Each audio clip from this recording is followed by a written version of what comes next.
Okay, we're going back to Google+. There are obviously a lot of issues when it comes to what's happening inside the walls of the school as it pertains to accreditation, but what about outside those walls? Let's go back to Google+. Let's meet our next group here. This is Mary Oswald, who is just up. Let's see, let's go back. Okay, Dan Brazel. Yes. Dan is on the big screen. I'll introduce Dan first. Dan has an interesting perspective that he's going to add to this conversation because Dan is currently a real estate agent, knows a little something about the value of a neighborhood in terms of real estate, also a former high school teacher. I just told you about Mary. Let's see, Mary over here on the far right. Mary is in the Bellefontaine community, also a former Riverview Gardens teacher and board member, and I believe if you go to a board meeting, you'll still see Mary in the audience very frequently. That's a passion that doesn't just go away when the term is up. Amy is also with us. Amy, I look forward to hearing your perspective because you're a parent of a St. Louis public school student who is attending, I believe, a magnet school. And also, Kay, you were living in the city of St. Louis. You had a child in the St. Louis public school system. Why but you took him out? Yes, I did. Why? I didn't have a good experience with it, and also the fact that St. Louis Public School District isn't accredited played a factor.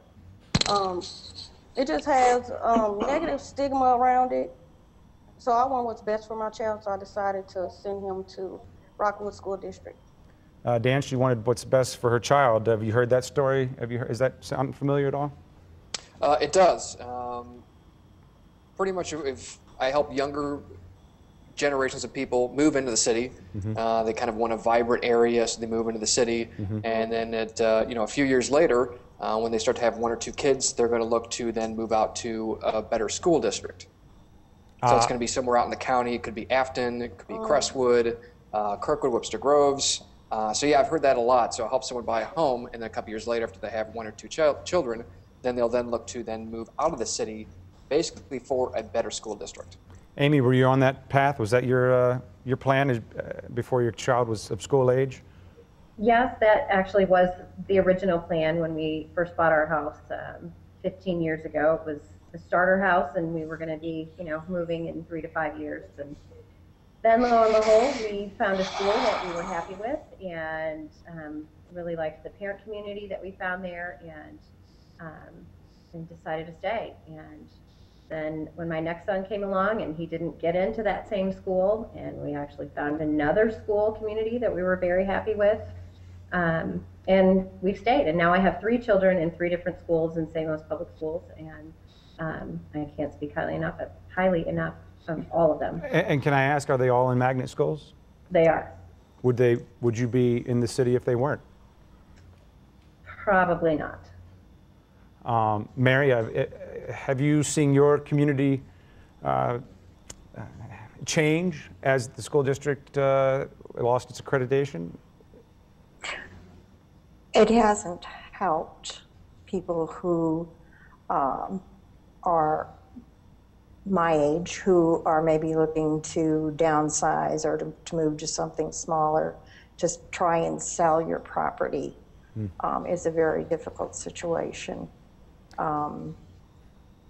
Other than that, I think people my age are looking at just what is going on with the school district. Since you don't have children in school, you don't have that firsthand knowledge like the 2 parents who spoke of what is happening, how does this work, where are we going, what can we do to be part of this. Are your friends involved? Are your friends, do they care about the school system of Riverview Gardens? At this point, they're looking for something to do. What can we do to be a part of this? But before they volunteer to do that, they want to understand just what are the goals of the school district? Where does the district want to go?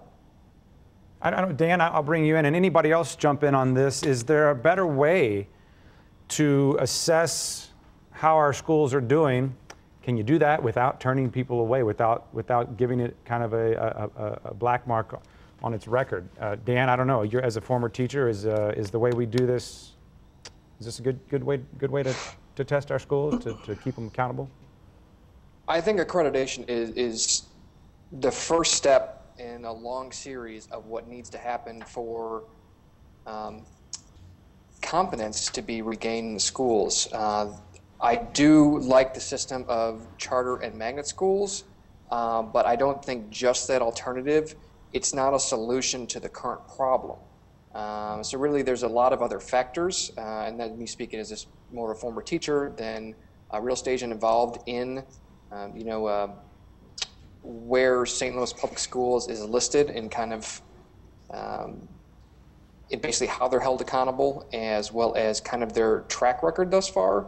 There's a lot more social issues involved that need to change before they're on the right track and confidence is restored by not only families and parents, but also students who want a quality education. Kay, what do you I think I heard almost an amen there from somebody, but Kay, I'll pick on you.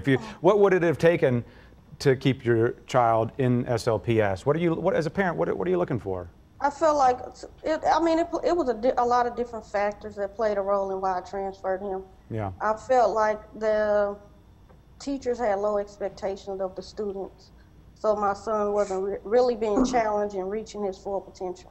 On that list, if you had to, we won't make you make a list right now, but where does the simple label of unaccredited rank in terms of? Oh, that's number one.